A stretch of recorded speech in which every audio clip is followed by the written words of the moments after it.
Chapter 10 Roman Civilization The Flipped Classroom by Catherine Barker. Section 1 Life in Ancient Rome The Big Idea. As different societies interact, they often bring about change in each other. The Romans learned from the Greeks, but changed what they borrowed to suit their own needs. The lives of rich and poor Romans were very different. Focusing on the main ideas. In addition to their own developments in science and engineering, the Romans borrowed many Greek ideas about art and literature. The rich and poor had very different lives in Rome, as did men and women.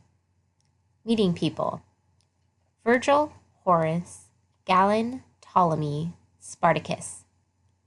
Content vocabulary: vault, satire, ode, anatomy, forum, gladiator, paterfamilias, and rhetoric. Roman culture. The Romans admired and studied Greek statues, buildings, and ideas. They copied the Greeks in many ways. However, they changed what they borrowed to accommodate their own needs.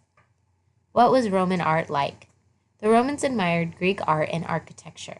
They placed Greek-style statues in their homes and public buildings. Roman artists, however, carved statues that looked different from those of the Greeks.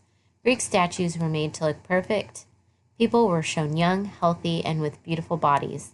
Roman statues were more realistic and included wrinkles, warts, and other less attractive features.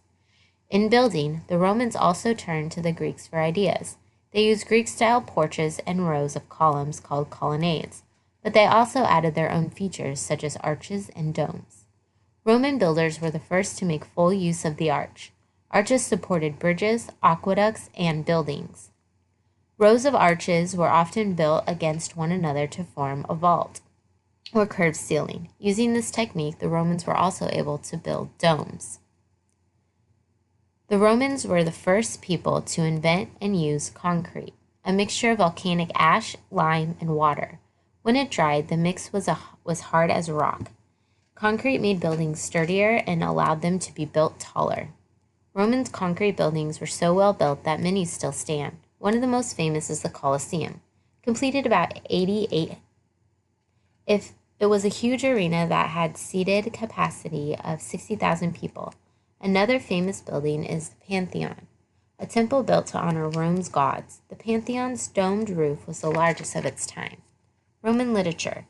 Roman authors based much of their writing on Greek works. For example, the Roman writer Virgil drew some of his ideas from Homer's Odyssey. Virgil's epic poem, the Aeneid, describes the adventures of the Trojan prince Aeneas and how he came to Italy. Virgil presents Aeneas as the ideal Roman, brave, self-controlled, and loyal to the gods. Rome's other famous writers also looked to the Greeks for inspiration. Using Greek models, the poet Horace wrote satires. These works poked fun at human weaknesses. Horace also composed odes, or poems that expressed strong emotions about life. The Roman writer Ovid wrote works that were based on Greek myths. The poet Catullus also admired Greek writings. He wrote short poems about love, sadness, and envy. Like the Greeks, Roman historians recorded the events of their civilization.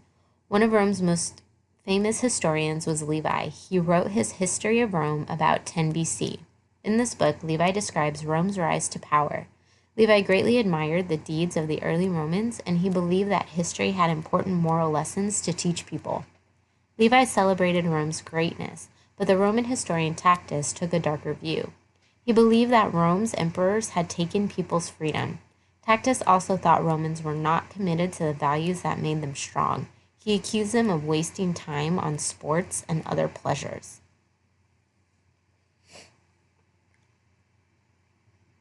Also, the Greeks. Like the Greeks, the Romans enjoyed plays. Roman plays were often based on Greek tragedies and comedies. Playwrights such as the tragedy writer Seneca and the comedy writers Plautus and Terence wrote plays for religious festivals. Romans especially liked plays with humor. Roman authors influenced later writers in Europe and America, but the language of the Romans, Latin, had an even bigger impact on future generations. Latin became Europe's language for government, trade, and instruction until about AD 1500. Latin became the foundation for many modern European languages such as Italian, French, and Spanish, and shaped many others. Many of the English words we use today come from Latin as well.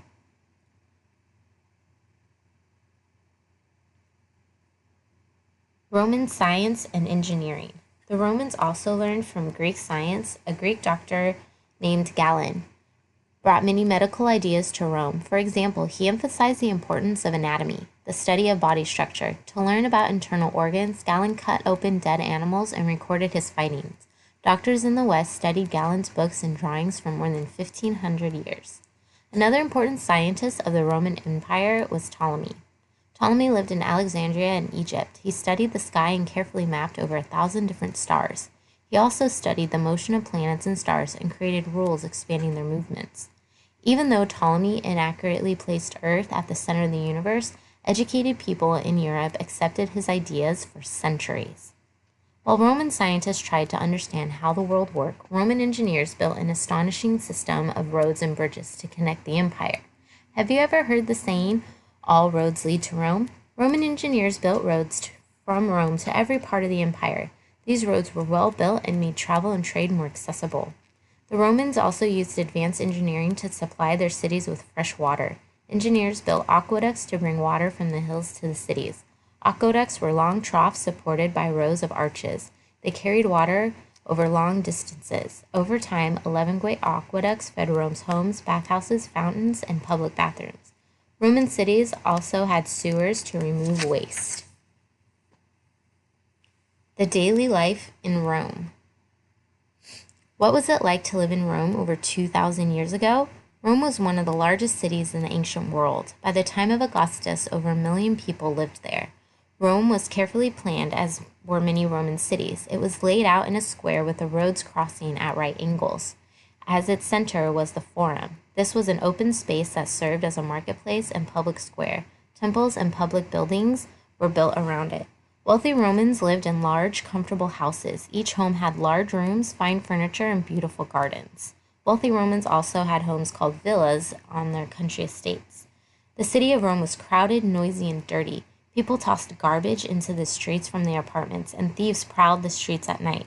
Most people in Rome were poor. They lived in apartment buildings made of stone and wood.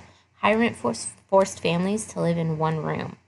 Roman apartments were stacked 6 stories high and often collapsed and had constant danger of fire.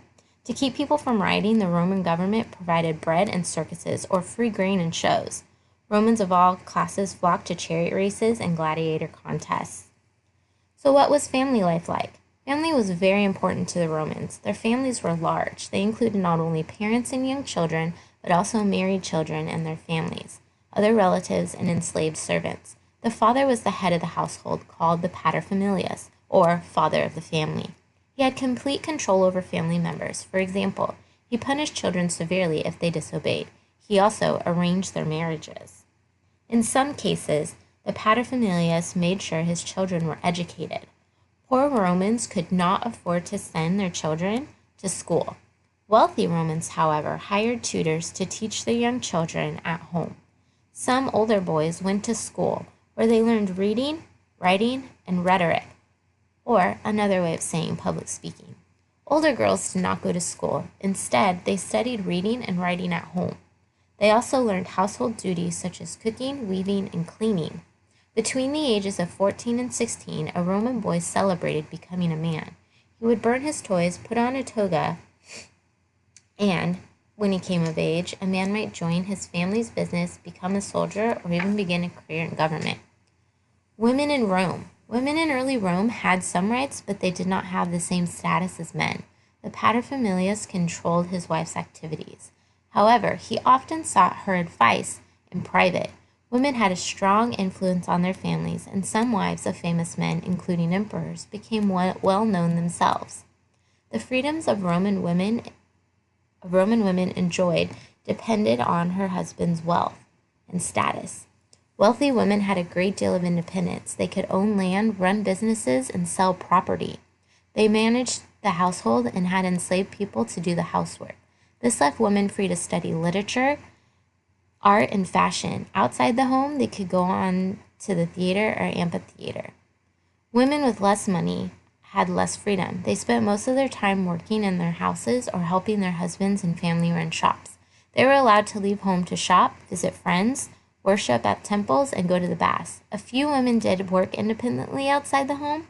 Some served as priestesses while others worked as hairdressers or even doctors. So how did Romans treat enslaved people? Historians can trace slavery to early times in Roman history, but the use of slave labor grew as Rome took over more territory. Thousands of prisoners from conquered lands were brought to Italy. By 100 BC, an estimate of 40% of people in Italy were enslaved. Enslaved people did many different jobs. They worked in homes, fields, mines, and workshops. They helped build roads, bridges, and aqueducts. Many enslaved Greeks were well educated. They served as teachers, doctors, and artisans. For most enslaved people, life was miserable. They were punished severely for poor work or for running away. In 73 BC, a slave revolt broke out in Italy, and it was led by a gladiator named Spartacus. Under Spartacus, a force of 70,000 enslaved people defeated several Roman armies. Spartacus and 6,000 of his followers were later crucified or put to death by being nailed on a cross. Roman religion and philosophy. The ancient Romans worshipped many gods and goddesses. They also believed the spirits lived in natural things, such as trees and rivers. Romans honored their gods and goddesses by praying and offering food. Every Roman home had an altar for the family's household gods. The Romans also borrowed ideas from Greek philosophy. For example, they borrowed and modified or changed slightly the Greek philosophy of Stoicism. So, as the empire grew larger, Romans came into contact with other religions. These religions were allowed as long as they did not threaten the government. Those that did not face severe hardships, you will read about one of these religions, Christianity, in the next chapter.